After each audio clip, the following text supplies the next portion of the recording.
चलो ऑडियो का video, video का ऑडियो सब बराबर। क्या दोस्त, आज बहुत ही इम्पोर्टेंट चैप्टर जिसका नाम है procedural and other aspects of registration. Raja, हमने है ना रजिस्ट्रेशन वाला चैप्टर आधा पढ़ा था। मॉड्यूल में रजिस्ट्रेशन के 2 पार्ट की जगह पे एक ही पूरा पार्ट दिया हुआ है, जहां पे उन्होंने रजिस्ट्रेशन के बारे में भी बताया है और प्रोसीजरल कंप्लायंसेस ऑफ रजिस्ट्रेशन के बारे में भी बताया। आज अपन देखेंगे कि क्या प्रोसीजरल कंप्लायंसेस कैसे होते हैं, कैसे रजिस्ट्रेशन करते हैं। मैं इनफैक्ट आपको आज पोर्टल पे भी लेके जाऊंगा और पोर्टल पे कैसे रियल लाइफ में रजिस्ट्रेशन करते हैं। आधार कार्ड डालते हैं, पैन कार्ड डालते हैं, मोबाइल नंबर डालते हैं, ये सारी बातें हम सीखेंगे कहाँ पे, प्रोसीजरल एस्पेक्ट ऑफ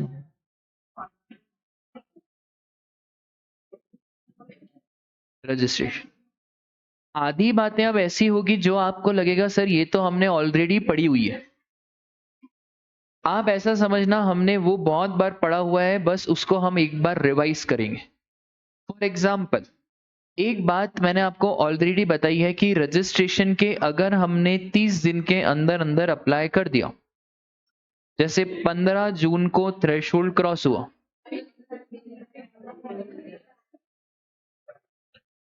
और हमने कितने दिन के अंदर अंदर अप्लाई कर दिया, 30 दिन के अंदर अंदर। 30 दिन कब आएंगे यार, जून के 15 और 15 जुलाई, क्योंकि आपने 30 दिन के अंदर अंदर अप्लाई कर दिया तो आपका रजिस्ट्रेशन इफेक्टिव हो जाएगा कब से। सर ओ सर, हाँ बोलो सर, ये थ्रेशोल्ड लिमिट क्या होती है। अगर आज आप बच्चों ने थ्रेशोल्ड नहीं बताया ना तो फिर तो आप देख ही लेना। सर सबसे पहला 10 लाख, 10 लाख, हाँ जी बोलो। MMNT, ये क्या, बहुत बढ़िया, मणिपुर, मिजोरम, नागालैंड, त्रिपुरा। सर ये लगता तो होटल का नाम है, पर ये सीए इंटर वाले बच्चों को MMNT का मतलब क्या, मणिपुर, मिजोरम, नागालैंड और त्रिपुरा। उसके बाद राजा क्या, हाँ वाह, हाँ जैसे आपको याद रखना है वैसे याद रख लो। तो क्या क्या था उसमें हमारा, सिक्किम, आंध्र प्रदेश था कि अरुणाचल प्रदेश था।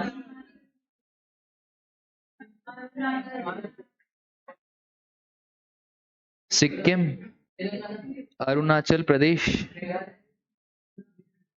तेलंगाना, अरे पुडुचेरी, क्यूटी पाए है ना, पुडुचेरी, वाह। और क्या रह गया यार, हाँ उत्तराखंड। ये 6 लिमिट कितनी हमारी, 20 लाख। उसके बाद बेटा माधव, एक और लिमिट थी 40 लाख। गड़बड़ मत करना, 40 लाख की लिमिट पता है कहाँ है, हाँ, intra state supply of goods other than. तो एक तो है इंट्रा स्टेट सप्लाई होना चाहिए किसका, गुड्स का, अदर देन नोटिफाइड गुड्स। अरे हाँ पान पराग वालों, other than notified goods and other than 10 states, ये वाली। मतलब यहां पे भी कोई 40 लाख की लिमिट नहीं है। मतलब अगर मैं मणिपुर में गुड्स सेल कर रहा हूं तो limit will be 10 lakh. Sir अगर आप गुड्स और सर्विसेज दोनों का बिजनेस कर रहे हो, limit will be 20 lakh. General limit क्या है, 20 लाख। पेस पे कितनी लिमिट लगेगी, 20 लाख। पर अगर पेस ने सपोज करो एक ब्रांच खोल दी अपने कहां पे, नागालैंड, है ना, तो लिमिट कितनी, 10 लाख। पर अगर पेस, सोच समझ के बताना, पेस अगर नागालैंड से एग्जिम्ट सप्लाई कर रहा है, नहीं, तो लिमिट वापस से कितनी, 20 लाख। ठीक है, तो 3 लिमिट है। सर अदर देन ये नोटिफाइड गुड्स याद है क्या आपको, सर टबैको, आइसक्रीम, पान मसाला, सिमिलर, सिलिशियस अर्थ, ब्रिक्स, फॉसिल मीन्स, वहां पे इन सब को छोड़ के, मतलब इन सब पे राजा कौन सी लिमिट लगेगी, 20 लाख। ये हमने पढ़ा था लिमिट वाला सेक्शन। इसके बाद हमने एक और सेक्शन पढ़ा था जहां पे रजिस्ट्रेशन की रिक्वायरमेंट नहीं होती है। कब रजिस्ट्रेशन करवाना ही नहीं है? अगर एक्सक्लूसिवली एग्जेम्प्टेड में डील कर रहे हो, नो रजिस्ट्रेशन। सर अगर आप एग्रीकल्चरिस्ट हो, कौन सा एग्रीकल्चरिस्ट? इंडिविजुअल एग्रीकल्चरिस्ट, उस केस में भी आपको रजिस्ट्रेशन नहीं कराना है। अगर आपकी सारी की सारी सप्लाई आउटवर्ड सप्लाई टैक्सेबल है रिवर्स चार्ज में, मतलब मुझे नहीं टैक्स पे करना है, सामने वाले को टैक्स पे करना है, इसका मतलब है रजिस्ट्रेशन भी कौन कराएगा? सामने वाला। फिर राजा हमने कंपलसरी रजिस्ट्रेशन पढ़ा था। कंपलसरी मतलब कंपलसरी लिमिट चेक करने की जरूरत नहीं है। हम रिवाइज भी कर रहे हैं रजिस्ट्रेशन चैप्टर। अच्छा, कंपलसरी में inter state supply of goods, अगर हम गुड्स का इंटर स्टेट सप्लाई कर रहे हैं तो उस केस में कंपलसरी रजिस्ट्रेशन कराओ, अदर देन हैंडीक्राफ्ट गुड्स या हैंडीक्राफ्ट प्रोडक्ट। क्या हैंडीक्राफ्ट गुड्स या प्रोडक्ट में थोड़ी बहुत मशीन चलेगी? हाँ सर, थोड़ी बहुत मशीन चलेगी। Inter state taxable supply of services, वहां पे लिमिट लगेगी। कौन सी वाली लिमिट सर? 10 लाख और 20 लाख। सर अगर आप टीडीएस डिडक्टर हो, टीसीएस कलेक्टर हो, उस केस में भी आपको कंपलसरी रजिस्ट्रेशन लेना पड़ेगा। ओइडार वाले हो, ऑनलाइन गेमिंग वाले हो, तो उस केस में भी आपको क्या लेना पड़ेगा? Compulsory registration. 95 वाला ई कॉमर्स ऑपरेटर है तो उसे भी कंपलसरी रजिस्ट्रेशन लेना पड़ेगा। अगर मैं अमेजॉन के थ्रू गुड्स बेचता हूं तो मुझे भी कंपलसरी रजिस्ट्रेशन लेना पड़ेगा अगर मैं इंटर स्टेट सप्लाई कर रहा हूं। पर अगर इंट्रा स्टेट कर रहे हैं तो रजिस्ट्रेशन नंबर लेने की जरूरत नहीं है। क्या लेना पड़ेगा? Enrolment number. देखो मार्केट में बहुत अंधेरा है, ठीक है। कल ही मैं मामा मेरे को बोल रहे थे यार साहिल अपने को अमेजोन पे बेचना है और यार जीएसटी नंबर लगेगा। कोई नहीं लगेगा जीएसटी नंबर, आप अमेजोन पे बेचो, बस शर्त यह है कि क्या बेचो? इंट्रा। यार ये वाले प्रोविजन से पता है फायदा किसका हुआ है? फायदा हुआ है किराने शॉप्स का, कपड़े वालों का फायदा नहीं हुआ है क्योंकि वो तो जनरली इंटर स्टेट बेचना चाहते हैं अमेजोन के थ्रू। बट ये जो छोटे छोटे स्टोर्स है ना, ब्लिंकिट हो गया, जेप्टो हो गया, ये ब्लिंकिट जेप्टो, पहले लोग डरते थे कि यार ब्लिंकिट पे रजिस्ट्रेशन कराएंगे तो बेफुकट में पहले जीएसटी नंबर लेना पड़ेगा, जीएसटी के कंप्लायंसेस पूरे करने पड़ेंगे। अब जब से लोगों को मालूम पड़ा है कि जीएसटी नंबर नहीं लेना, सिर्फ क्या लेना है? एनरोल। तो अब जो छोटे छोटे दुकानदार हैं वो भी अपने आप को रजिस्टर करा रहे हैं, कहाँ पे? ब्लिंकिट हो गया, जेप्टो हो गया और इन सब पे। आई बात समझ में? तो बस ये हमने सारी बातें रजिस्ट्रेशन वाले चैप्टर में देखी थी। आज हमको देखना है क्या? Procedural aspect. इस प्रोसीजरल एस्पेक्ट में पहली बात मैंने आपको बताई कि अगर 30 दिन के अंदर अंदर आपने अप्लाई करा तो आपका रजिस्ट्रेशन इफेक्टिव हो जाएगा कब से? 15 जून। अब सब इधर ध्यान देना, इतनी सारी बातें इंटरलिंक करूंगा ना, आप बोलोगे सर मान गए आपको। इसी प्रोविजन में अब सारी बातें इंटरलिंक करूंगा। सर कर दिया हमने 30 दिन के अंदर अंदर, तो रजिस्ट्रेशन इफेक्टिव कब से? 15 जून। आपको मालूम है मैं क्रेडिट ले लूंगा, हाँ 14 जून को मेरी शॉप पे जो सब स्टॉक पड़ा है इनपुट का, कैपिटल गुड्स का नहीं, क्योंकि सर नए रजिस्ट्रेशन में आपको कैपिटल गुड्स का क्रेडिट नहीं मिलेगा। तो जो सब मेरे इनपुट का स्टॉक पड़ा है 14 जून का, उसका मुझे क्या भी मिल जाएगा? क्रेडिट। अभी रुको और इंटरलिंक करते हैं। सर सपोज करो आपका रजिस्ट्रेशन सर्टिफिकेट आया 17 जुलाई को। अब एक और कॉन्सेप्ट रिवाइज इनवॉइस का। अरे यार प्रैक्टिकल लाइफ में तो क्लाइंट को पूरी पिक्चर समझानी पड़ेगी ना। अब हम बोलेंगे भाई देखो क्लाइंट, आपका रजिस्ट्रेशन इफेक्टिव तो कब से हो गया था? 15 जून।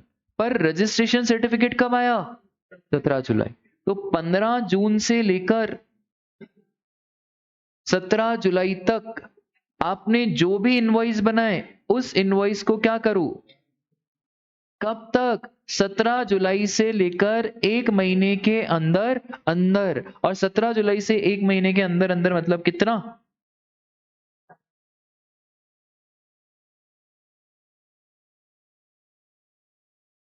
बोलो, पूरा इंटरलिंकिंग समझ में आया क्या आपको, कि कैसे मैंने कॉन्सेप्ट 2-3 चैप्टर को इंटरलिंक करा? बोलो, क्या लाया भाई तू? क्यों, क्या है, इसकी शादी हो गई इसकी? क्या है ये? अरे वाह, तो फिर बर्थडे का गाना तो गाओ तुम। है बस, ऑनलाइन वाले बच्चों दिखा दो। अरे मैं तो पूरी खाऊंगा ना बेटा।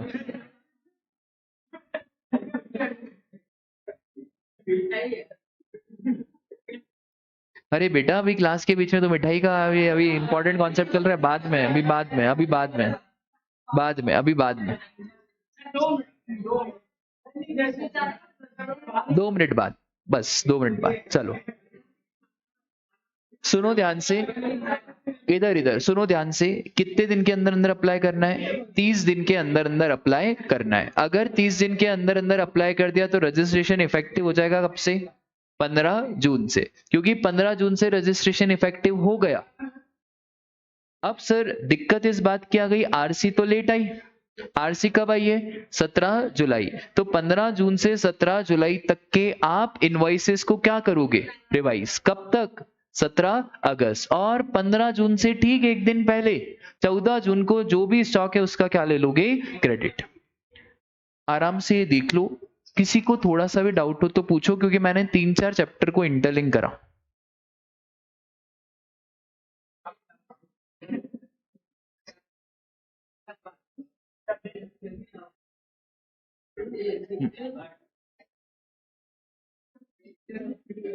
और इसको लिखो भी सही।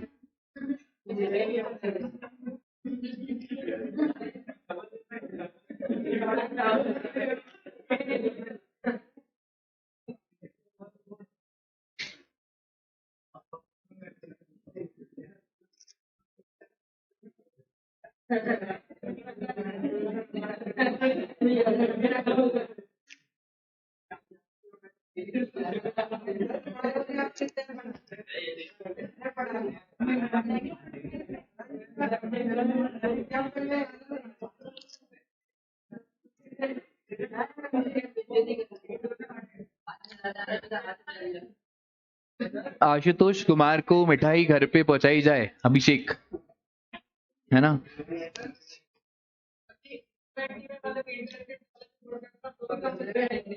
हाँ, इंटर स्टेट में तो कंपलसरी हर जगह कराना ही पड़ेगा। तो 10 लाख 20 लाख की लिमिट, एमएमएनटी है तो 10 लाख, और ये है तो 20 लाख। क्या क्या? नॉर्मल 20 लाख, एमपी में 20 लाख। यार पर अभिषेक, तुमने पहले तो लड़कों को देनी चाहिए थी मिठाई। बेटा ये तुमने दगाबाजी करी आज। पर यहाँ से क्यों शुरुआत करी, वहां से करनी चाहिए।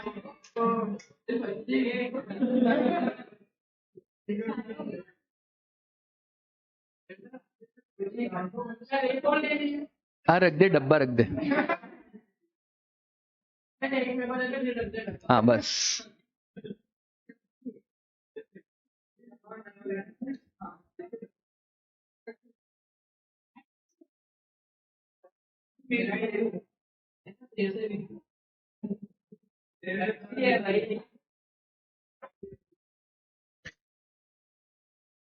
देखो टेस्टर से मालूम नहीं पड़ता यार।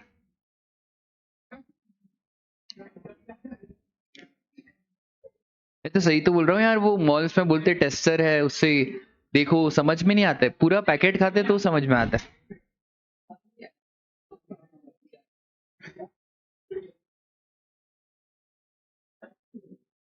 चलो भाई, सबसे पहला registration, where and by when to apply for registration. सबसे पहले सर आपको रजिस्ट्रेशन के अप्लाई करना है कितने दिन के अंदर अंदर? 30 दिन के अंदर अंदर। और अगर आप कैजुअल टैक्सेबल पर्सन हो या एनआरटीपी हो, कौन होता है सर ये सीटीपी और एनआर?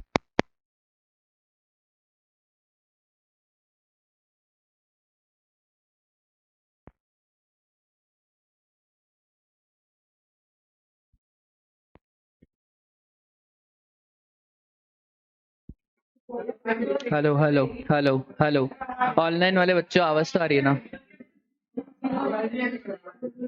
चलो, अगर आप कैजुअल टैक्सेबल पर्सन हो या नॉन रेसिडेंट टैक्सेबल पर्सन हो,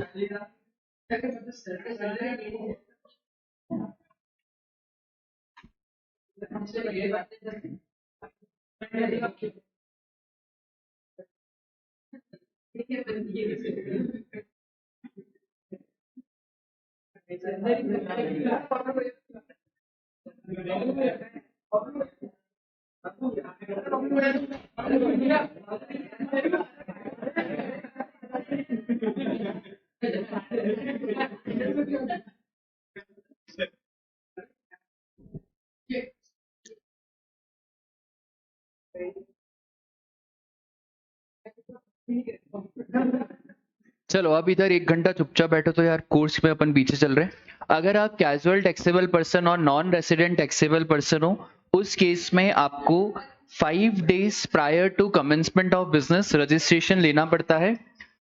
सर ये सीटीपी और एनआरटीपी का केस क्या है, अपन आज पूरा समझेंगे। सीटीपी एनआरटीपी को कब रजिस्ट्रेशन लेना है, कैसे रजिस्ट्रेशन लेना है, अच्छा दोनों में फर्क क्या होता है। देखो फर्क बस इतना सा है, जो हमारा सीटीपी है ना, CTP is Indian resident, NRTP is foreign resident. मैंने क्या करा है ना, ये टेबल मैंने खुद बनाया हुआ है, आपको किसी किताब में नहीं मिलेगा। ये टेबल में सीटीपी और एनआरटीपी के बारे में बिल्कुल जो जो मॉड्यूल की इंपॉर्टेंट इंफॉर्मेशन है वो सब यहाँ पे। कैजुअल टैक्सेबल पर्सन का मतलब ये होता है कि सर ये लोग बिजनेस तो कर रहे हैं, बट इनका कोई फिक्स ठिकाना नहीं है बिजनेस का। आज यहाँ पे, आज यहाँ पे, कल यहाँ पे, मतलब सर हर जगह। अरे वो ऐसा होता है ना, इससे बात नहीं बनी तो फिर इससे बात करेंगे, फिर इससे बात करेंगे, फिर इससे बात करेंगे, ऐसे लोगों को बोलते बताए क्या, कैजुअल टैक्सेबल पर्सन। अब एक और होता है क्या, एनआरटीपी। सर एनआरटीपी और सीटी में बस एक ही फर्क होता है कि ये किसका बंदा है, फॉरेन का। अच्छा आपने कहीं ना कहीं एग्जीबिशंस तो देखे ही होंगे, क्या ये एग्जीबिशंस जितने भी लगते हैं, अपने इंदौर में लगते हैं, मुंबई में लगते हैं, जितने भी एग्जीबिशन लगते हैं, क्या वो फिक्स रहते हैं कि सर 1 महीने 2 महीने के लिए रहते हैं, उसके बाद एग्जीबिशन क्लोज हो जाता है?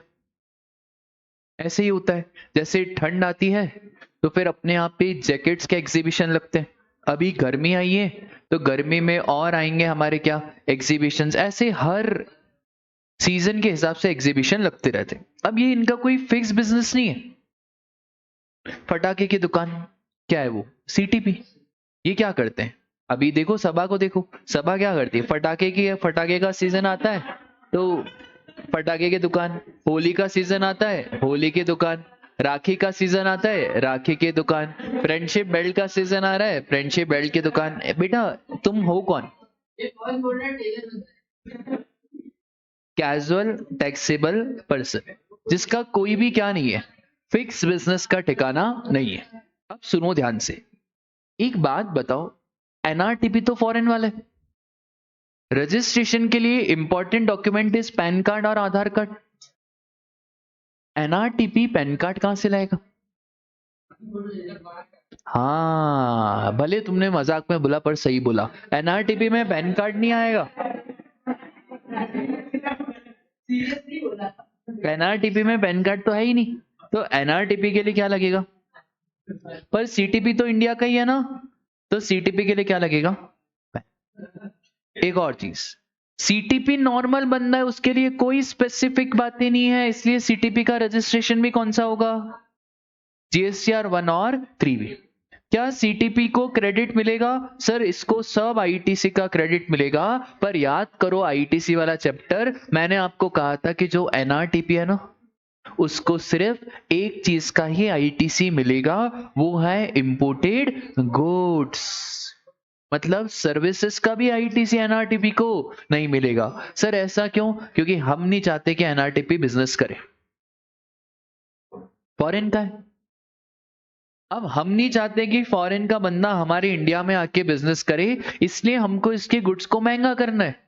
तो सर हम गुड्स को महंगा कैसे करेंगे? उसको आईटीसी ना देंगे। और सिर्फ किसका आईटीसी देंगे? इंपोर्टेड गुड्स का। सर इंपोर्टेड गुड्स का आईटीसी क्यों दे रहे हो? क्योंकि राजा वहां पे ऑलरेडी हम कस्टम ड्यूटी लगा रहे हैं, तो कस्टम ड्यूटी से तो पहले से ही गुड्स क्या हो गया? महंगा हो गया। एक और चीज, सीटीपी और एनआरटीपी दोनों को रजिस्ट्रेशन एडवांस में लेना। सीटीपी को भी एडवांस में और एनआरटीपी को भी एडवांस। कितने दिन एडवांस सर? 5 दिन इन एडवांस। और एक और चीज, जब ये रजिस्ट्रेशन ले रहे हैं ना, इन्हीं को तभी एडवांस में टैक्स डिपॉजिट करना है। इसका मतलब ये होता है कि सपोज करो वैभव, आपको बिजनेस डालना है एमपी में। आपने सोचा यार सीए इंटर के बाद 2 महीने की छुट्टी लगती है, 2 महीने करूं तो करूं क्या? तो तुमने सोचा यार एक काम करते हैं ना अपन, एक एग्जीबिशन लग रहा है, इस एग्जीबिशन में तरह तरह के लोग आ रहे हैं, तुमने बोला यार अपन भी आ जाते हैं एग्जीबिशन में, थोड़े बहुत पैसे लगेंगे, अपन पानी पूरी खिलाएंगे लोगों को। ऐसा तुमने एग्जीबिशन लगा दिया, पानी पूरी का स्टॉल तुमने लगाया। बेटा हमेशा याद रखना, ये जो तुम एग्जीबिशन लगा रहे हो, कितने महीने के लिए लगा रहे हो? कितने महीने के लिए लगा रहे हो? 2 महीने। सबसे पहले तुम्हारे पास जीएसटी नंबर होना चाहिए, क्योंकि तुम क्या लगा रहे हो? एग्जीबिशन। सीटीपी को कंपलसरी रजिस्ट्रेशन कराना पड़ता है unless and until it is a notified handicraft goods. अब एग्जीबिशन अगर लगाने वाले हो तुम, सपोज करो 20 जून को, तुम्हें रजिस्ट्रेशन लेना है कहाँ? 15 जून। सिर्फ रजिस्ट्रेशन नहीं लेना है, तुम 15 जून को एस्टिमेट करो, दूरदृष्टि लगाओ कि इतने लड़के आएंगे पानी पूरी खाएंगे, इतने लड़कियां आएंगी पानी पूरी खाएंगी, ऐसा होगा वैसा होगा, on an average net output GST इतना बनेगा, इतना आईटीसी माइनस करेंगे और नेट में मेरे को 50,000 पे करना है। ये तुम क्या कर रहे हो? एस्टिमेट। सर एस्टिमेट तो गलत भी हो सकता है। सपोज करो तुमने एस्टिमेट लगाया 50,000 जीएसटी पे करने का, बाद में मालूम पड़ा 70,000 पे करना था। अब 20,000 और 20,000 इंटरेस्ट के साथ। तुम्हारी गलती, तुमने गलत एस्टिमेशन लगाया। 20,000 और देना है, पर 20,000 किसके साथ? इंटरेस्ट के साथ। सर ये तो गलत है। हाँ पता है। मतलब सरकार क्या बोल रही है सीटीपी को कि सीटीपी आप आओ, आपको बिजनेस करना है, आप बिजनेस करो, 5 दिन पहले रजिस्ट्रेशन तो लो ही लो, और 5 दिन पहले एडवांस में क्या डिपॉजिट करो? टैक्स। और एस्टिमेटेड टैक्स लाइबिलिटी, अच्छा पहले तो हद हो गई थी, ग्रॉस का डिपॉजिट कर रहे थे, फिर बाद में सर्कुलर आया और इन्होंने बोला यार आईटीसी माइनस करने के बाद जो एस्टिमेटेड टैक्स लाइबिलिटी है वो आपको पे करना पड़ेगा। मतलब सपोज करो 50,000 का लाइबिलिटी, मुझे मालूम है कि मैं 20,000 का आईटीसी ले लूंगा, तो बचेगा कितना? 30,000। ये 30,000 मुझे पे करना पड़ेगा, उसके बाद ही रजिस्ट्रेशन मिलेगा। अभी मैं आपको पोर्टल पे लेके जाऊंगा, आप देखना पोर्टल को इतना अच्छा डिजाइन करा है, जैसे मैं सीटीपी यूज करता हूं ना, वो पहला ऑप्शन है मेरे को पता है क्या देता है? Please pay your estimated tax liability. ठीक है, इसके बाद सर रजिस्ट्रेशन कितने दिन के लिए valid? Registration is valid for 90 days या जितने दिन के लिए मांगा। जरूरी नहीं है ना एग्जीबिशन 90 दिन चले। तुमने बोला भाई मेरे को तो 10 दिन का रजिस्ट्रेशन चाहिए, क्या वो भी मिल जाएगा? हाँ भाई वो भी मिल जाएगा। तो भाई तुमने रजिस्ट्रेशन कितने दिन के लिए मांगा? 10 दिन। और मैक्सिमम कितना? 90 डेज। ये 90 डेज को और एक्सटेंड किया जा सकता है कितने दिन से? 90 दिन। पर अगर और एक्सटेंड कर रहे हो तो आपको एडवांस में और क्या पे करना पड़ेगा? टैक्स। क्योंकि एक्सटेंड कर रहे हो आप। तो जब आप और एक्सटेंड कर रहे हो तो आपको और भी टैक्स पे करना पड़ेगा। सर एनआरटीपी का भी यही है। हाँ जी, एनआरटीपी का भी यही है, 90 डेज और not exceeding 90 days which ever is earlier. और एडवांस दोनों को क्या डिपॉजिट करना है? एडवांस डिपॉजिट करना है। अभी 2 मिनट आप लिखो मत, 2 मिनट।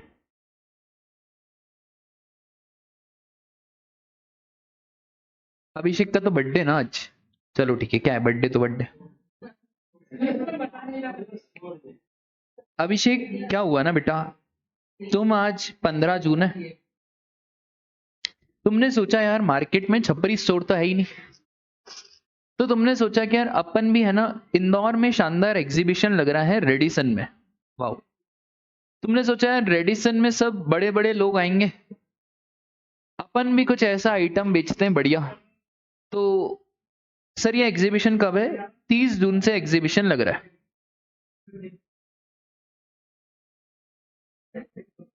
सबसे पहले तो भाई आपको भाग लेना एग्जीबिशन में, आपको सीटीपी का रजिस्ट्रेशन लेना पड़ेगा। कौन सी तारीख को? 5 दिन पहले। मतलब कब?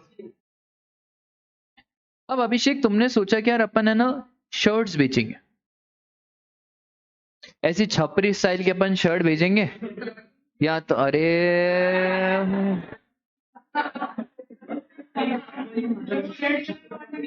अभी सुनो, तुमने क्या सोचा बेटा, हम क्या बेचेंगे? शर्ट। शर्ट सेल करेंगे। अब 25 जून को पहले तो तुम्हें पता है क्या करना है? रजिस्ट्रेशन लेना।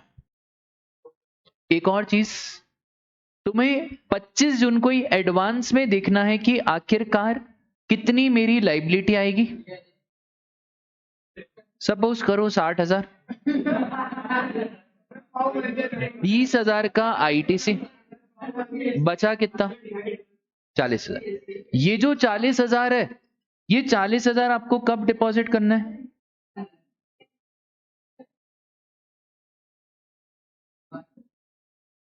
25 जून को 40,000 का आपको डिपॉजिट करना है टैक्स। अब अभिषेक दो बातें हो सकती है राजा। एक चीज तो तुम बोलो कि यार मेरे को है ना सिर्फ 15 दिन का रजिस्ट्रेशन लेना है,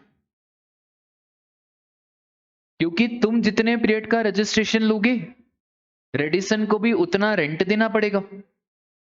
और ये आजकल इंदौर में बड़ा ट्रेंड चल रहा है, ठीक है। रेडिसन हो गया, सयाजी हो गया, यहाँ पे हर हफ्ते हर महीने एग्जीबिशन लगते ही रहते हैं, जहाँ पे तरह तरह के लोग आते हैं, अपना प्रोडक्ट सेल करके चले जाते हैं। अब तुमने बोला यार मेरे को रजिस्ट्रेशन सिर्फ कितने दिन के लिए लेना है? 15 दिन। तो 15 दिन जोड़ दो 30 जून तक, कितना हो गया? 15 जून। तो तुम्हारा रजिस्ट्रेशन कब तक इफेक्टिव होगा? 15 जुलाई। इसका मतलब है 15 जुलाई को तुम्हारा रजिस्ट्रेशन क्या हो जाएगा? लैप्स। दूसरा क्या होगा? दूसरा रेडिसन वाले बोल रहे हैं कि यार देखो अभी कोई लास्ट डेट एग्जीबिशन की है नहीं, हम तो ये एग्जीबिशन साल भर तक चलाएंगे। पर अभिषेक ने सोचा है कि यार अपन अभी इतना साल भर का नॉर्मल जीएसटी का रजिस्ट्रेशन क्यों लें, अपन एक काम करते हैं, मैक्सिमम कितना ले सकते हैं? 90 दिन। तो 90 दिन मतलब जोड़ दो इस बार कितने आएंगे? जुलाई में 31, अगस्त में 31, और सितंबर में हो गए 28 ना। तो 28 सितंबर तक तुमने ले लिया क्या राजा?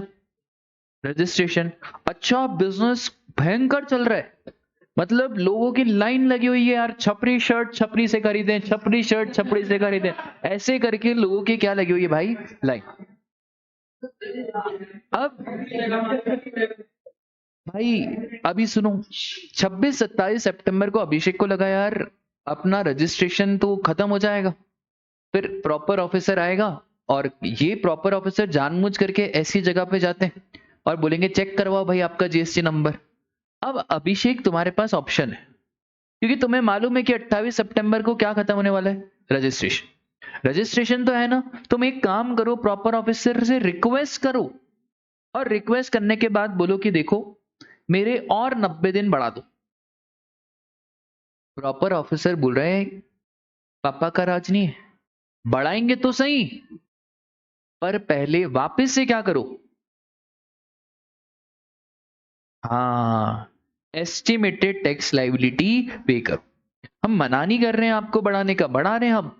आपने बोला हमारे लॉ में प्रोविजन है 90 प्लस 90, और 90 दिन बढ़ाने, मतलब कब तक आ जाएगा ये, सितंबर के कितने हो गए, 2 ना, तो सितंबर के 2, अक्टूबर के कितने, 31, फिर नवंबर के, और दिसंबर में एग्जैक्ट बोल रहे हो 27, मतलब और बढ़ा देंगे हम किधर।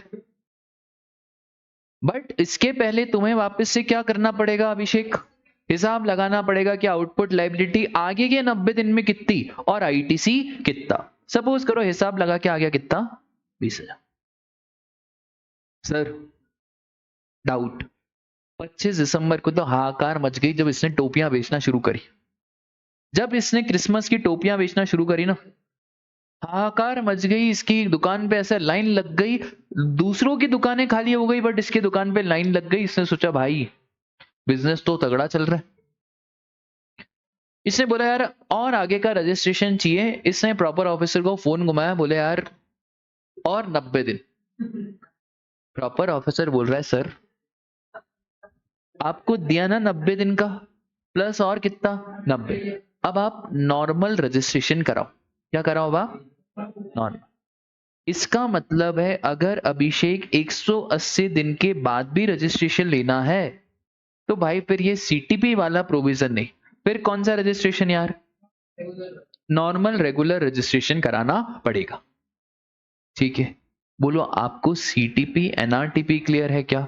तो बस इतनी सी बात ध्यान रखना, हमारे पास ऑप्शन है, क्या ऑप्शन है, या तो मैं चाहूं तो 10 दिन का रजिस्ट्रेशन ले लो, मैक्सिमम कितना है भाई 90 दिन, पर जरूरी नहीं है कि मेरे को 90 दिन बिजनेस चलाना है। हो सकता है भाई मेरा एग्जीबिशन 10 दिन चला, सर 3 दिन भी चलता है एग्जीबिशन, ये तो एग्जीबिशन है। अभी आप देखो ना कितने सारे एग्जीबिशन चलते हैं, कार के इतने सारे एग्जीबिशन चलते हैं, इंदौर में ही चलते हैं कार के एक्सपोज चलते हैं, इतने सारे एग्जीबिशन चलते हैं, 3 दिन चलते हैं, 4 दिन चलते हैं, तो डिपेंड करता है। और कोई कोई एग्जीबिशन 90 दिन से ज्यादा भी चलता है। तो सर मैक्सिमम टाइम लिमिट 90 दिन है, और ये 90 से और बढ़ाई जा सकती है। मतलब आप मैक्सिमम कितना, 180 दिन, 180 दिन से ज्यादा रजिस्ट्रेशन लेना है, इधर भूल जाओ, आप किस में आ जाओ, फिर नॉर्मल रजिस्ट्रेशन में आ जाओ। ठीक है, हाँ अब पूछो भाई आपके डाउट, क्या क्या डाउट। नहीं नहीं नहीं नहीं नहीं नहीं नहीं, पीरियड स्पेसिफाइड इन रजिस्ट्रेशन मतलब ये जो आपने बताया ना कि मेरे को कितने दिन के लिए चाहिए, 90 दिन। ये मैक्सिमम कितना हो सकता है सर, 90 दिन। बोलो बात क्लियर है क्या, सीटीपी क्लियर है, एनआरटीपी क्लियर है। अब सुनो ध्यान से,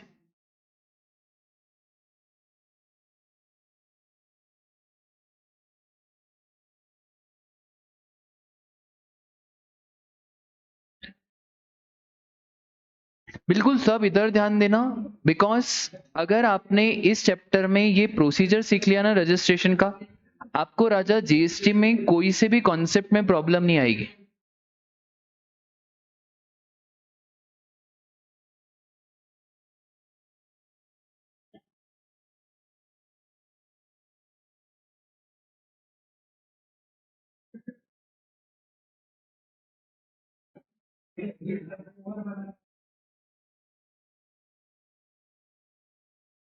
हॉटस्पॉट चालू करो तो आप लोग।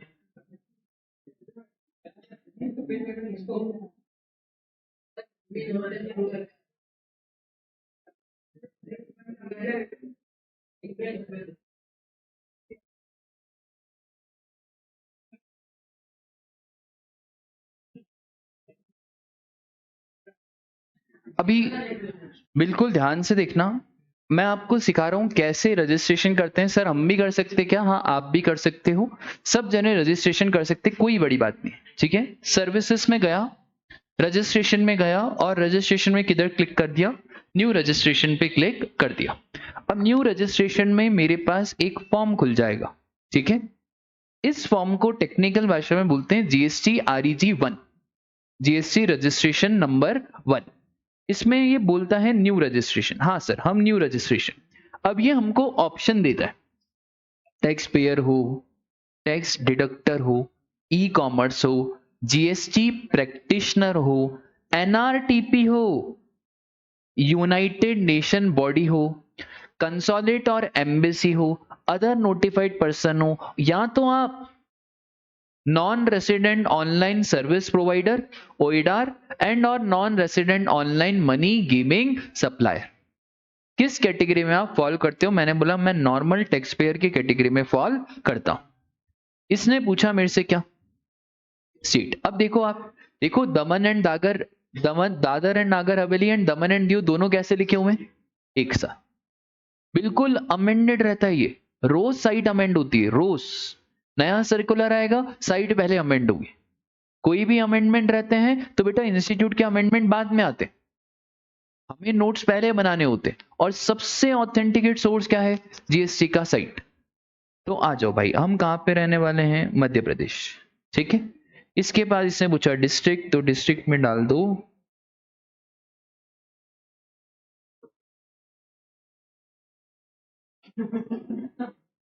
ठीक है।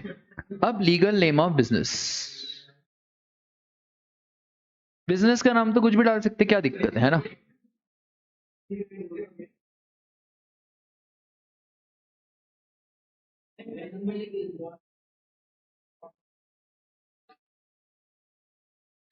अब मैं ईमेल एड्रेस डालूंगा, अरे ओटीपी आता है बेटा।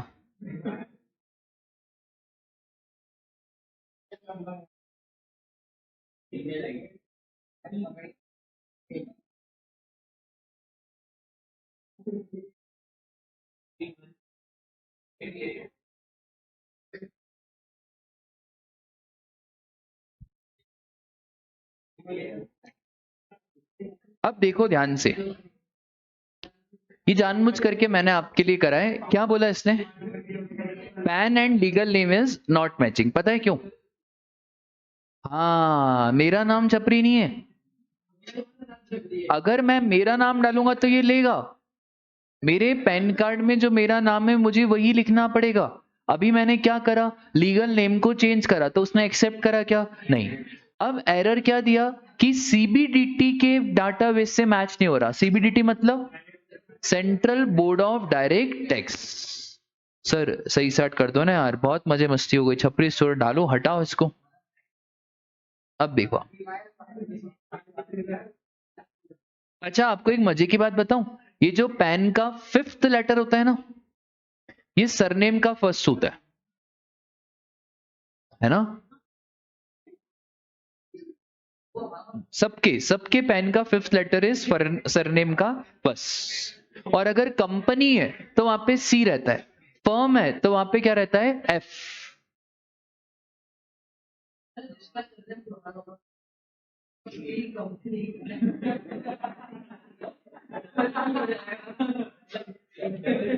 अब देखो, अब इसने एरर दिया क्या? अब इसने एरर नहीं दिया। क्यों एरर नहीं दिया? क्योंकि मैंने पैन नंबर का और वो सेम डाला। अब दो ओटीपी पूछे, एक तो कौन सा वाला? मोबाइल, और एक कौन सा वाला? ईमेल।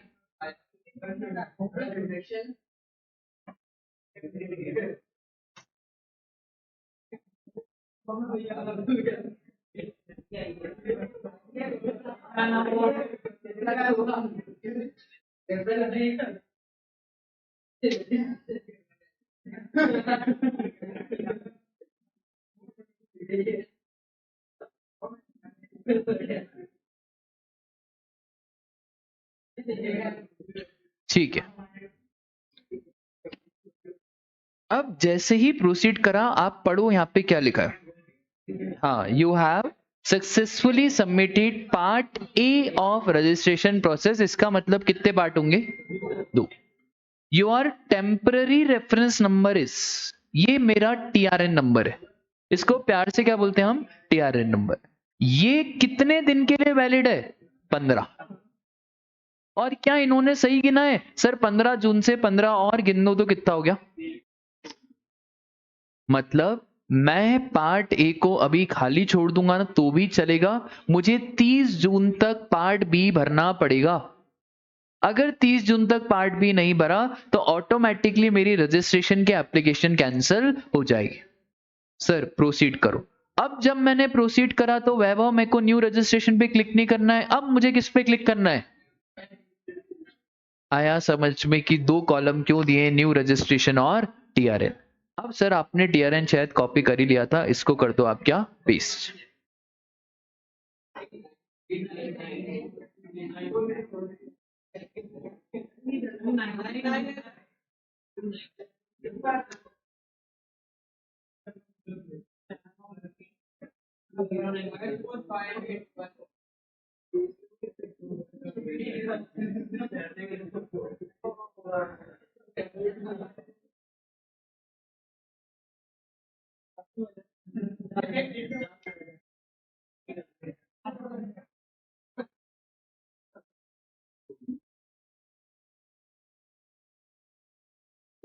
देखो ये सब चीजें कोर्स का पार्ट नहीं, मैं इसलिए सिखा रहा हूँ ताकि आपको अवेयरनेस आए, ठीक है।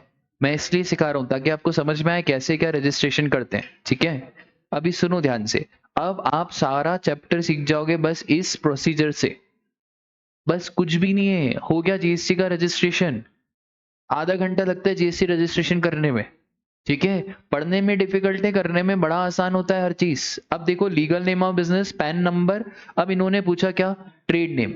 अब कॉन्स्टिट्यूशन ऑफ बिजनेस ये पूछ रहा है, ये कहाँ क्या हो आप, ये पर्सन की डेफिनेशन है एज पर जीएसटी।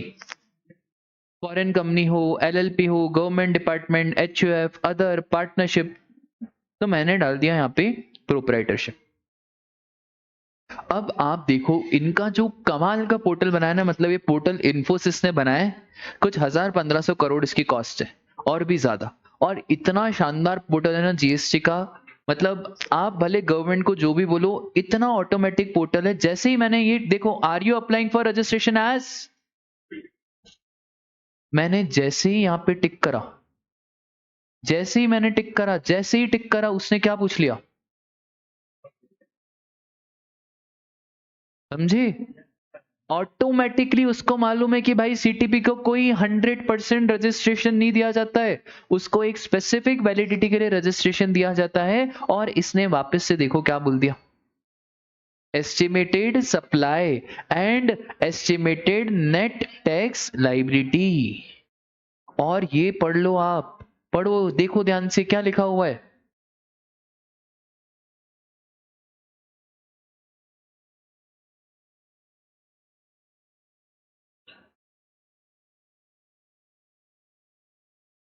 मतलब एक बार चालान जनरेट कर दिया, उसके बाद ये 24 घंटे वेट करना पड़ेगा एडिट करने के लिए, पहले पे करना पड़ेगा। इसका मतलब है सपोज करो मैंने ऐसा बोल दिया कि मेरा टर्नओवर हो जाएगा 90,000, नेट टैक्स लाइबिलिटी एक काम करो 18% निकालो तो,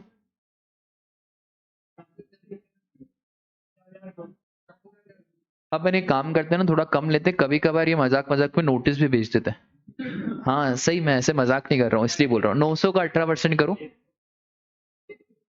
162, ठीक है। अब ये ऑप्शन दे दिया इसने क्या, जनरेट चालान। अब देखो, अब जनरेट चालान पे जैसे ही क्लिक करेंगे, सबसे पहले इसने एरर दे दिया कि कब से कब तक रजिस्ट्रेशन दिए, पहले वो बताओ, ठीक है। अपन ले लेते हैं,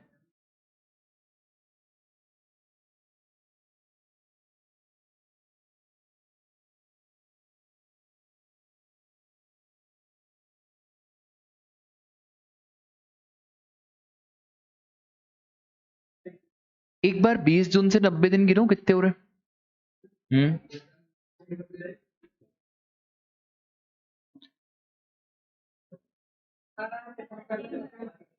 17 सितंबर, ठीक है, वो 20 को भी काउंट। अब सीधा नॉलेज ऑफ पोर्टल, मैं दाद नहीं दूंगा कि इस पोर्टल की 17 के बाद तारीख ही नहीं दिखा रहा है, क्यों नहीं दिखा रहा है, क्या बनाया है, मतलब क्या लॉ को इनकॉर्पोरेट करा है। सिर्फ लॉ में तो लिखा हुआ है ना 90 दिन, इन्होंने तारीख ही नहीं दी। देखो ये 17 के बाद ब्लॉक हो चुका है, मैं नहीं चूज कर सकता आगे की तारीख। मतलब मैक्सिमम कौन सी तारीख की चूज कर सकते हैं, मतलब मैक्सिमम कितने दिन का रजिस्ट्रेशन, 90 दिन। फिर जनरेट चालान,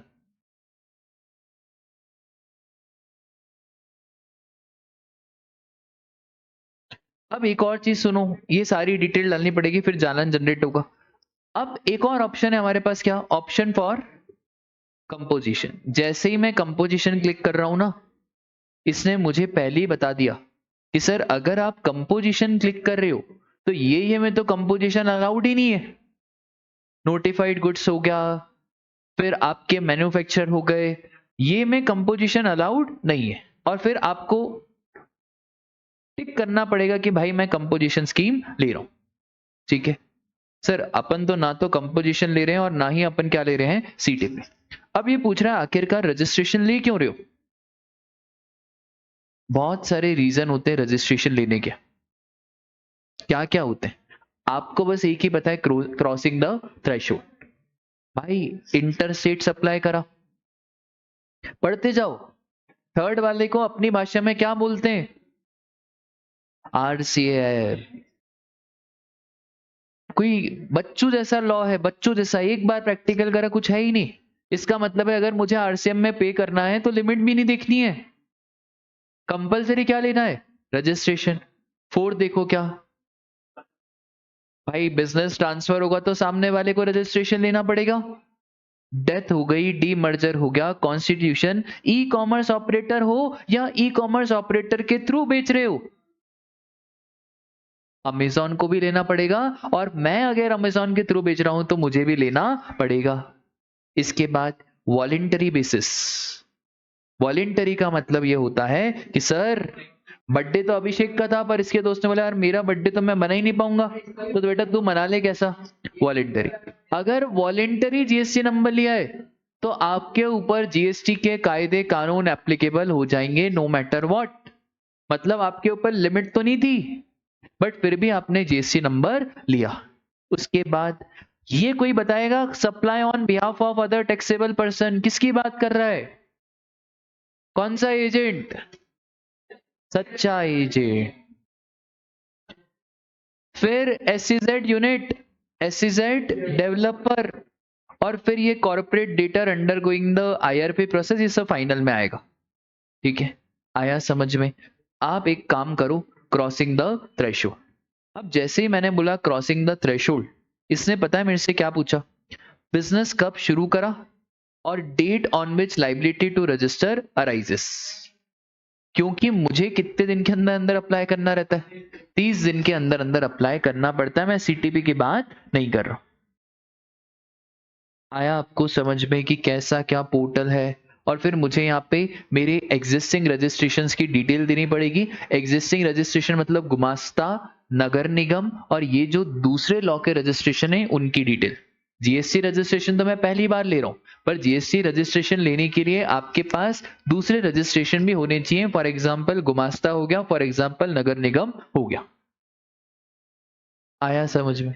ये प्रैक्टिकल मैंने आपको बताया कैसे क्या। उसके बाद अब देखो पार्ट बी में कितनी डिटेल है। क्या क्या है पार्ट बी में बेटा? बिजनेस की डिटेल, फिर प्रमोटर, फिर ऑथराइज सिग्नेटरी, फिर रिप्रेजेंटेटिव, फिर पीपीओबी, और फिर गुड्स एंड सर्विसेज। इस गुड्स एंड सर्विसेज में आपको एचएसएन कोड बताना पड़ेगा। फिर आखिरी में क्या है?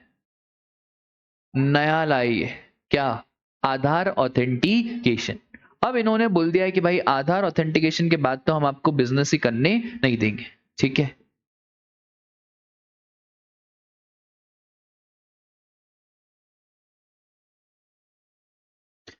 ये देखो, ये प्रमोटर की डिटेल।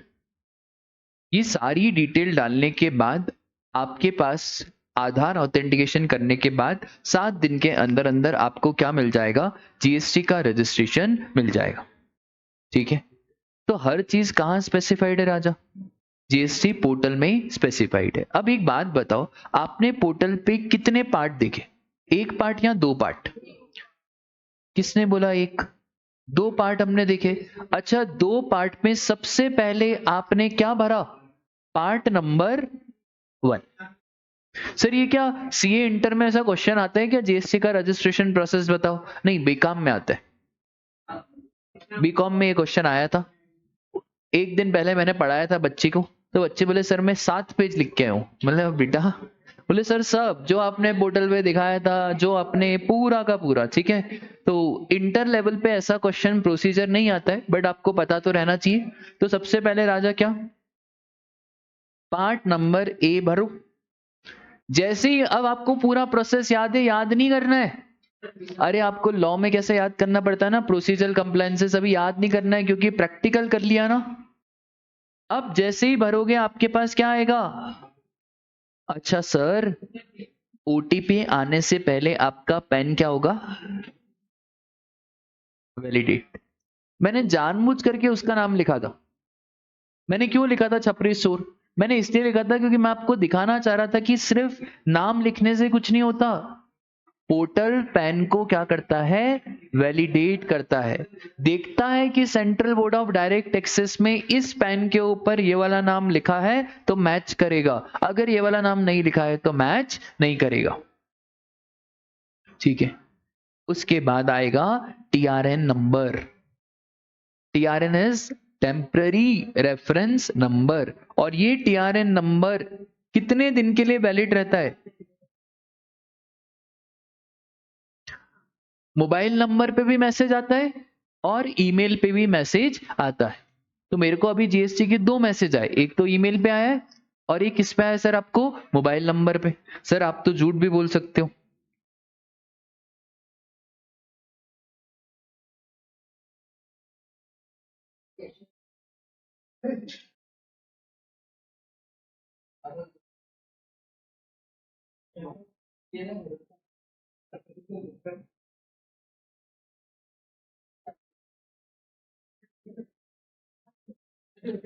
देख लो, ये देख लो, ये देख लो, ये किसका मैसेज है भाई, फॉर्म नंबर भी पढ़ो, फॉर्म नंबर भी पढ़ो। फॉर्म कौन सा है, जीएसटी REG 01। अब देखो, your form has been saved for 15 days, ठीक है, और ये 15 डेज के लिए आपका टीआरएन नंबर जनरेट हो गया। बोलो बात समझ में आई क्या, बस सर इस टीआरएन से आप भरोगे क्या, पार्ट नंबर बी। अच्छा सारी डिटेल है किसमें, पार्ट नंबर बी में। पार्ट नंबर ए में तो बस आपका नाम पूछेगा, आपका पैन कार्ड पूछेगा, क्या आधार पूछेगा, नहीं। आधार तो कब आएगा, पार्ट नंबर बी में। तो पार्ट नंबर बी में सारी डिटेल आएगी। अब अच्छा याद मत करना, अब आपने देख लेना यार क्या क्या डिटेल आएगी, तो ये सारी डिटेल आएगी पार्ट नंबर बी में।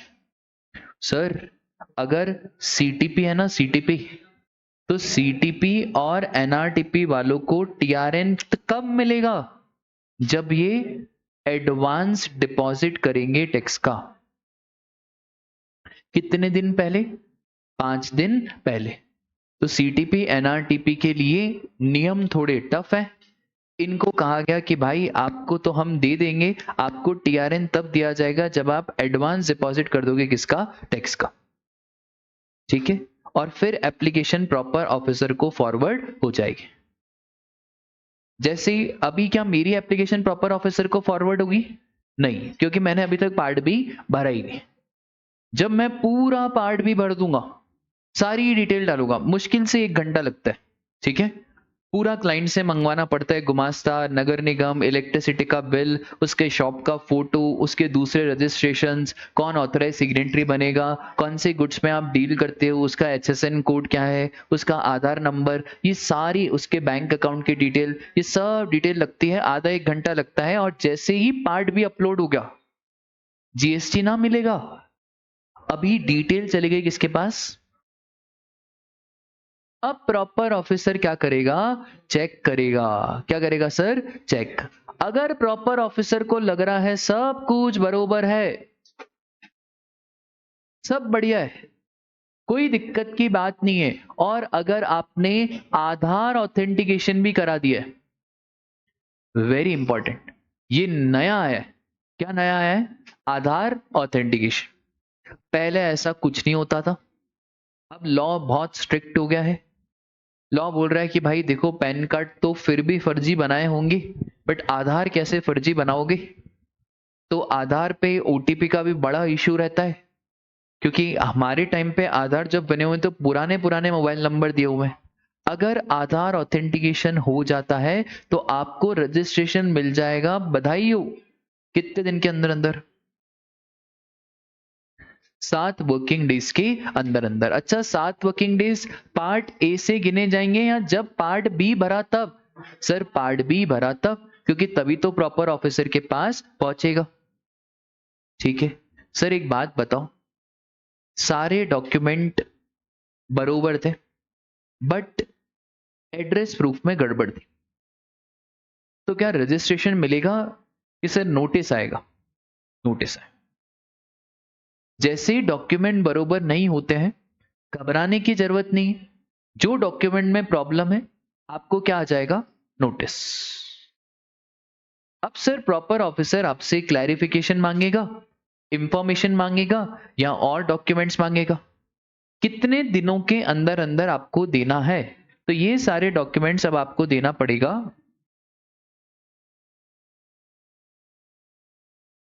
With in 7 working days from application submission date. ठीक है, बोलो यहां तक की बात क्लियर है? अब सुनना ध्यान से, पूरा प्रोसेस मैं आपको याद करा दूं। सर ये जो 7 वर्किंग डेज है ना, ये 30 डेज में कन्वर्ट हो जाएंगे। अभी तो कितने? 7, पर ये कन्वर्ट हो जाएंगे कितने दिन में? 30 दिन। सर कब कन्वर्ट होंगे 30 दिन? 3 केसेस में ये 30 दिन में कन्वर्ट हो जाएंगे। अगर आपने आधार ऑथेंटिकेशन नहीं कराया, आधार ऑथेंटिकेशन का ऑप्शन आता है कि whether you have to opt for Aadhaar authentication और नॉट। अगर मैंने आधार ऑथेंटिकेशन में यस टिक कर दिया तो बहुत बढ़िया, आधार नंबर डालो, ओटीपी डालो, हो गया। पर आपने आधार ऑथेंटिकेशन में क्या टिक कर दिया? नो। सर भला कोई नो क्यों टिक करेगा? किसी किसी के पास आधार नहीं है, किसी किसी के पास मोबाइल नंबर पुराना डाला हुआ है, किसी किसी का काम है फ्रॉड करना, उसको डर लग रहा है कि कहीं आधार ऑथेंटिकेशन करा तो पकड़े जाएंगे। तो आधार ऑथेंटिकेशन आपने नहीं कराया, या आप तो कराना चाहते थे पर कमबख्त ओटीपी ही नहीं आ रहा, टेक्निकल इश्यूज है, ओटीपी पुराने मोबाइल नंबर पे जा रहे हैं। अब इस केस में भाई प्रॉपर ऑफिसर बोलता है हम तुम्हारे द्वार आएंगे, फिजिकल वेरिफिकेशन करेंगे, साइट पे आएंगे। कहां पे आएंगे? साइट। और रजिस्ट्रेशन देंगे कितने दिन के अंदर अंदर? 30 दिन। अच्छा 30 दिन कहां से? 30 दिन after verification of site and prescribed document. अब यहां पे पहले पता है क्या होता था? पहले यहां पे ऐसा लिखा हुआ था लॉ में कि एप्लीकेंट मौजूद होना चाहिए। तो सपोज करो वैभव ने रजिस्ट्रेशन कराया और ये बड़ा चोर आदमी है, इसने क्या आधार ऑथेंटिकेशन नहीं कराया। वैभव ने क्या नहीं कराया? आधार ऑथेंटिकेशन। अब आधार ऑथेंटिकेशन नहीं कराया तो प्रॉपर ऑफिसर आया और प्रॉपर ऑफिसर ने बोला कि साइट विजिट करनी है। वैभव ने अपनी वाइफ को समझा के रखा था कि जब भी प्रॉपर ऑफिसर आए तो बोलना कि वैभव जी बैठे नहीं है, अभी कहीं गए हैं। क्योंकि लॉ में एक लाइन लिखी थी कि साइट वेरिफिकेशन करना है तो प्रोप्राइटर रहेगा तो ही साइट वेरिफिकेशन होगा। तो असेसी पता है क्या करने लगा? असेसी इसके मजे लेने लगा। असेसी बिल्कुल जब जब प्रॉपर ऑफिसर आ रहा है, असेसी क्या बोल रहा है? असेसी ने अपने वाइफ को बोल के रखा है कि भाई असेसी तो अभी बैठा ही नहीं है, कल आना, ओ स्त्री कल आना। तो ऐसे ही हो रहा है। फिर लॉ मेकर को रियलाइज हुआ कि यार ये तो हमने क्या पॉइंट लिख दिया। फिर अभी रिसेंटली लॉ में अमेंडमेंट आया और उस अमेंडमेंट में वो वाली लाइन को उन्होंने काट दिया। अब वाली लाइन को काटने के बाद इंटरप्रिटेशन पता है क्या हुआ? कि भले असेसी हो या असेसी नहीं हो।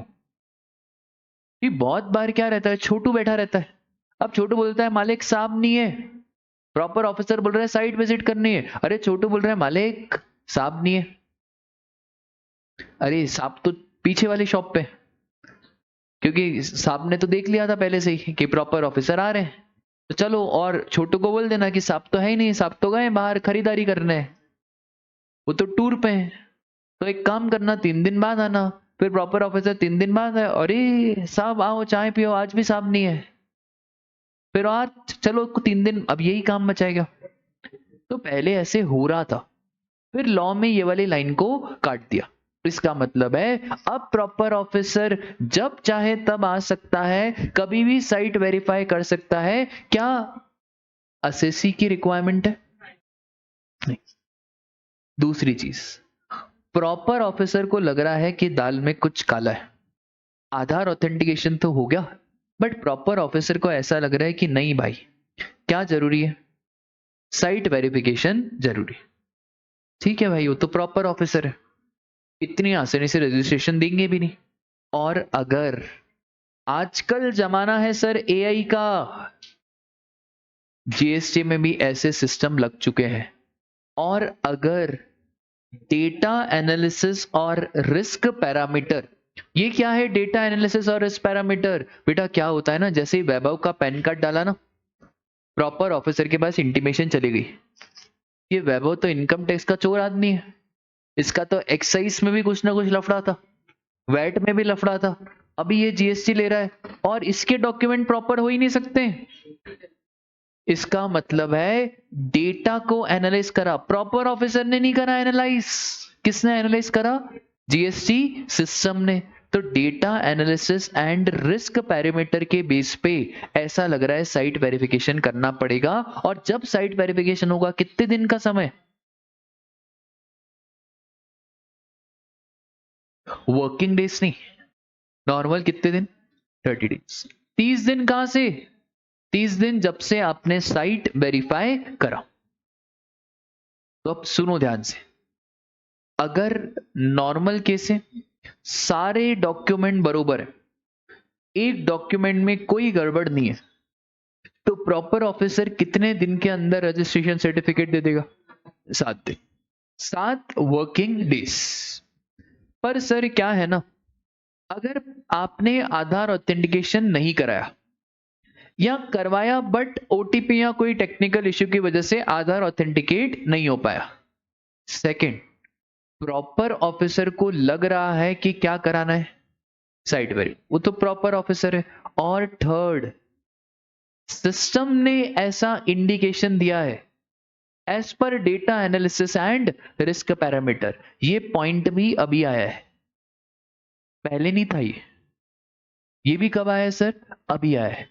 क्योंकि सर आजकल प्रॉपर ऑफिसर इतना नहीं देख पाएगा जो सिस्टम देख पाएगा। सिस्टम तो सब देख लेगा कि भाई वैभव का वैट में भी पेंडिंग है, सर्विस टैक्स में भी असेसमेंट पेंडिंग है, इनकम टैक्स में भी इनके बहुत सारे नोटिसेस हैं।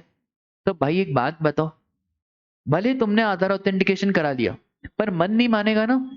पहले तो हम यही सोचेंगे यार इसका आधार ऑथेंटिकेशन हो कैसे गया। तो हम बोलेंगे भाई देखो, करवा देंगे, आपको देंगे रजिस्ट्रेशन सर्टिफिकेट, पर एक बार हमको आने दो, क्या करने। बोलो दोनों बातें क्लियर है क्या? ठीक है सर, एक बात बताओ, 7 वर्किंग डेज के बाद प्रॉपर ऑफिसर ने कुछ भी नहीं करा, तो मुझे एक बात बताओ, हमने एप्लीकेशन सबमिट करी आज, आज मतलब आज कौन सी तारीख है भाई? 15 जून को हमने पार्ट बी सबमिट कर दिया, पार्ट बी सबमिट कर दिया और सब डॉक्यूमेंट बरोबर है, कोई गड़बड़ नहीं है। कितने वर्किंग डेज के अंदर रजिस्ट्रेशन मिलेगा? तो 7 दिन जोड़ो, कितना आएगा? 22 जून। नहीं, वर्किंग डेज में तो दिक्कत हो जाएगी ना। काटो यार काटो, संडे काटो। हाँ जो भी एक, कितने आएंगे भाई 15 जून से 22 जून?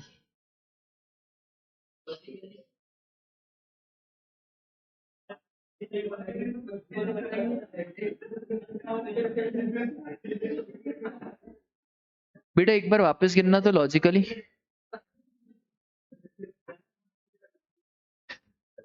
23 को ही संडे आ रहा है।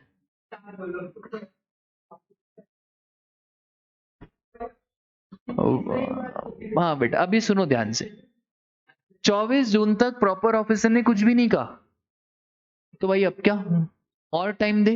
नहीं, now it will be deemed approval, it will be what? Deemed approval. तो अगर 7 वर्किंग डेज के अंदर अंदर प्रॉपर ऑफिसर ने जवाब नहीं दिया तो इस केस में हमारी एप्लीकेशन क्या हो जाएगी, डीम्ड टू बी अप्रूव्ड। और अगर साइट वेरिफिकेशन करने के बाद 30 दिन के अंदर अंदर प्रॉपर ऑफिसर ने जवाब नहीं दिया, उस केस में भी हमारी एप्लीकेशन क्या हो जाएगी, डीम्ड टू बी अप्रूव्ड। ठीक है। इसके बाद सर अगर कोई भी क्लैरिफिकेशन मांगना है, डॉक्यूमेंट्स में कमी है, क्या है भाई, डॉक्यूमेंट्स में कमी। बहुत बार क्या होता है ना, जब मैं पहली बार आर्टिकलशिप में जीएसटी रजिस्ट्रेशन कर रहा था, सारे डॉक्यूमेंट डाले, डॉक्यूमेंट प्रॉपर भी थे, सिर्फ स्कैनिंग में प्रॉब्लम आ गई।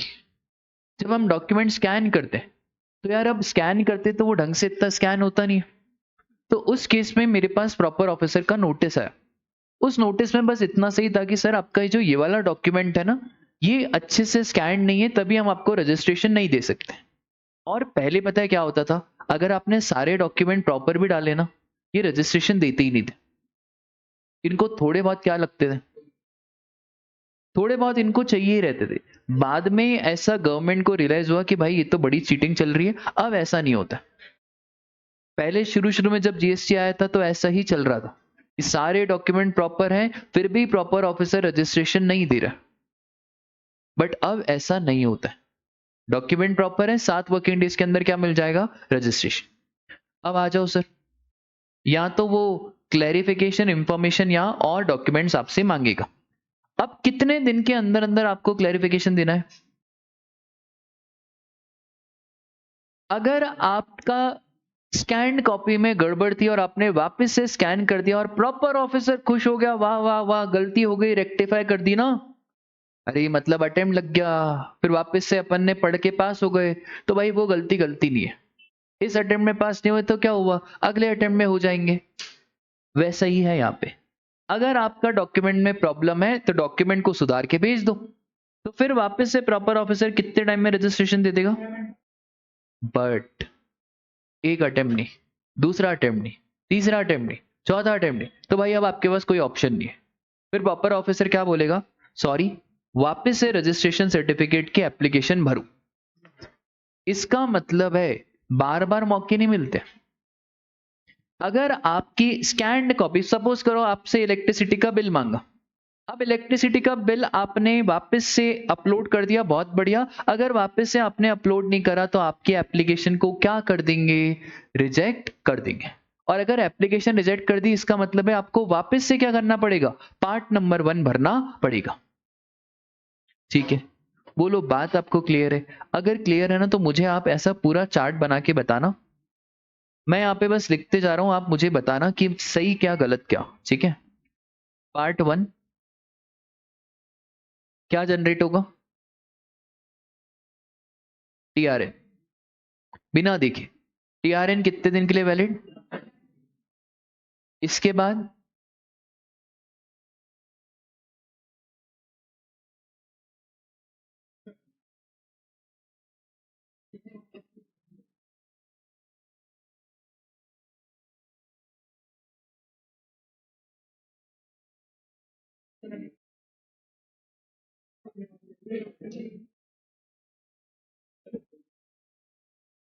चलो भाई, डॉक्यूमेंट प्रॉपर है और आधार ऑथेंटिकेशन डन, तो कितने दिन के अंदर अंदर रजिस्ट्रेशन दे देंगे भाई, 7 डेज मत बोलो, 7 वर्किंग डेज।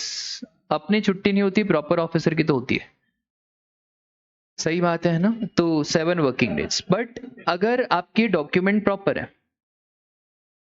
आधार ऑथेंटिकेशन आपका नहीं हुआ, तो उस केस में रजिस्ट्रेशन तो मिलेगा, पर कितने दिन, 30 दिन। अब 30 वर्किंग डेज नहीं, क्योंकि भाई पहले ही 30 दे दिया और अब इसमें भी वर्किंग लोगे तो फिर तो ज्यादा हो जाएगा। बट 30 डेज कहां से, जब से क्या हुआ, साइट वेरिफिकेशन।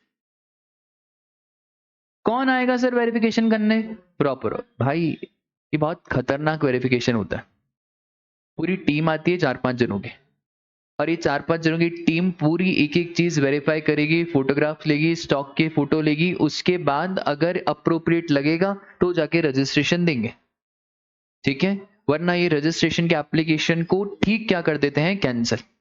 ठीक है, तो ठीक है सर, साइट वेरिफिकेशन। अब जरूरी नहीं है साइट वेरिफिकेशन यहीं पे हो, और भी बहुत सारा है जहां पे साइट वेरिफिकेशन हो सकता है। सर कहाँ कहाँ पे साइट वेरिफिकेशन हो सकता है?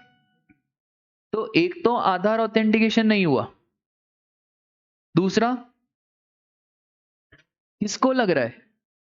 प्रॉपर प्रॉपर ऑफिसर को कितनी पावर देखी रखी है कि प्रॉपर ऑफिसर को लग रहा है कि नहीं भाई इसका आधार ऑथेंटिकेशन तो हो गया बट साइट विजिट करना कंपलसरी है। और अगर प्रॉपर ऑफिसर बोल रहा है साइट विजिट नहीं करना है, बट बेटा सिस्टम बोल रहा है, सिस्टम बोल रहा है कि भाई इसका साइट विजिट नहीं करोगे। अरे यार ये वैसे ही है, फॉर सपोज करो अभिषेक ने 10-10 नंबर से सीआरओ लेके रखा है, प्रॉपर ऑफिसर से जब इसने 11वें नंबर से एप्लीकेशन डाली, प्रॉपर ऑफिसर बोल रहा है सब तो सही है।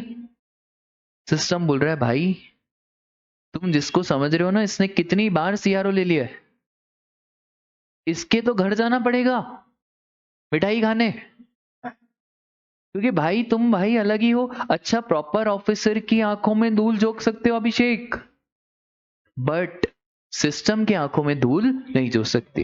तो यार अब आप क्या बोलो, डेटा एनालिसिस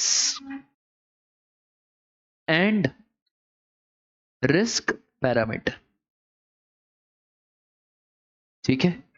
इधर भी क्या होगा भैया, साइट विजिट। अच्छा आपको एक मजे की बात बताऊं, आधार ऑथेंटिकेशन के साथ में अभी इन्होंने एक पायलट प्रोजेक्ट चलाया है गुजरात और पुडुचेरी में, जहां पे एक और कदम आगे की बात करी कि आधार ऑथेंटिकेशन से भी लोग फ्रॉड कर रहे हैं, बायोमेट्रिक कराएंगे। क्या कराएंगे? बायोमेट्रिक।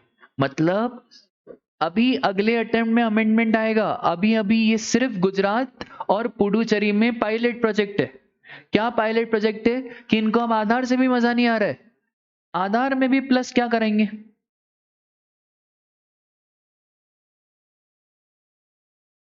कितने शकील लोग हैं ना ये। बायोमेट्रिक बेस्ड ऑथेंटिकेशन, मतलब अब सीए साहब जब भी आधार ऑथेंटिकेशन करो तो एक और मशीन भी रखो। हाँ, क्योंकि भाई उस आधार ऑथेंटिकेशन की मशीन के साथ साथ अभी ये नोटिफाई नहीं हुआ है, अभी ये कहाँ पे चल रहा है सर? गुजरात एंड पुडुचेरी। मोदी जी को एक्सपेरिमेंट एक जगह तो करना ही रहता है, इन्होंने सबसे पहले गुजरात चूज करा और अब पुडुचेरी। आया समझ? ठीक है सर, एक बात बताओ, डॉक्यूमेंट बिल्कुल गड़बड़ है, डॉक्यूमेंट नॉट प्रॉपर। यार एक बात बताओ, अगर आईसीएआई में आपके कोई डॉक्यूमेंट प्रॉपर नहीं होते तो क्या वो बेचारे आपको बोलते हैं क्या वापस से रजिस्ट्रेशन कराओ कि, है ना? तो अगर डॉक्यूमेंट प्रॉपर नहीं है तो आपको क्या करना है सर? Resend correct document. हाँ, कितने डेज के अंदर? और फिर प्रॉपर ऑफिसर कितने वर्किंग डेज के अंदर रजिस्ट्रेशन देगा? बट आप नालायकों की भी हद पार कर दी। जब आपसे उसने रीसेंट करेक्ट डॉक्यूमेंट्स मांगे, बहुत बच्चे पता है क्या करते हैं, वही डॉक्यूमेंट को वापस से भेजते हैं।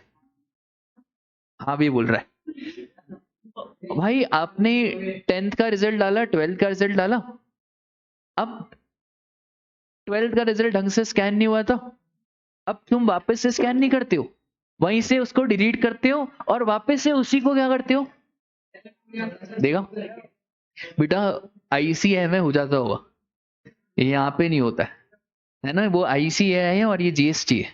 तो यहाँ पे अगर आपने वापस से डॉक्यूमेंट नॉट प्रॉपर,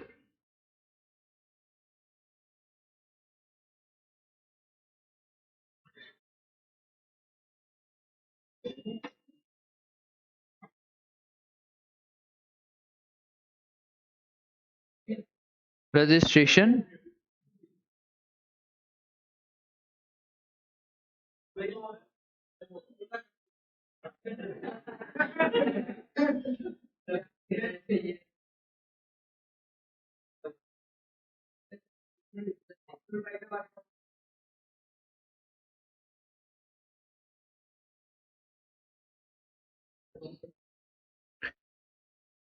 ठीक है, बोलो पूरा प्रोसेस क्लियर हो गया क्या? याद नहीं करना आपको, याद नहीं करना है, ऑटोमेटिकली आपको याद होना चाहिए, ठीक है।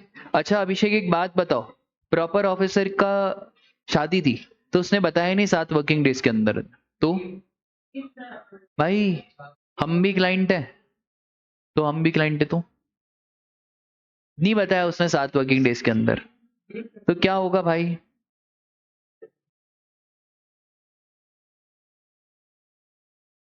ज्यादा से ज्यादा कितने दिन का वेट करना है तुम्हें?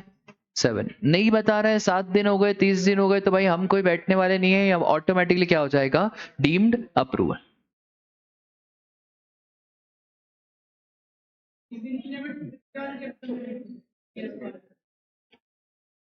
हाँ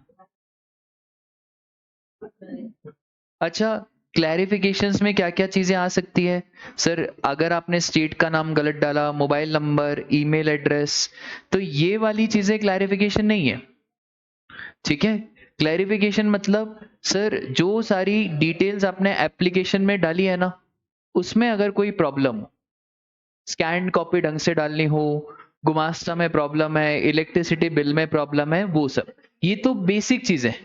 ईमेल एड्रेस गलत डालोगे तो ओटीपी नहीं आएगा, पैन नंबर गलत डालोगे तो ओटीपी नहीं आएगा, तो फिर काहे बात का क्लैरिफिकेशन? क्लैरिफिकेशन मतलब कोई डॉक्यूमेंट में गड़बड़ होनी चाहिए, ठीक है। क्या अगर स्टेट गलत है तो क्या इसका कोई क्लैरिफिकेशन होगा? नहीं सर, इसका कोई क्लैरिफिकेशन वेरिफिकेशन नहीं होगा। बोलो बात क्लियर है क्या? चलो आज के लिए बस इतना ही, मिलते हैं कल।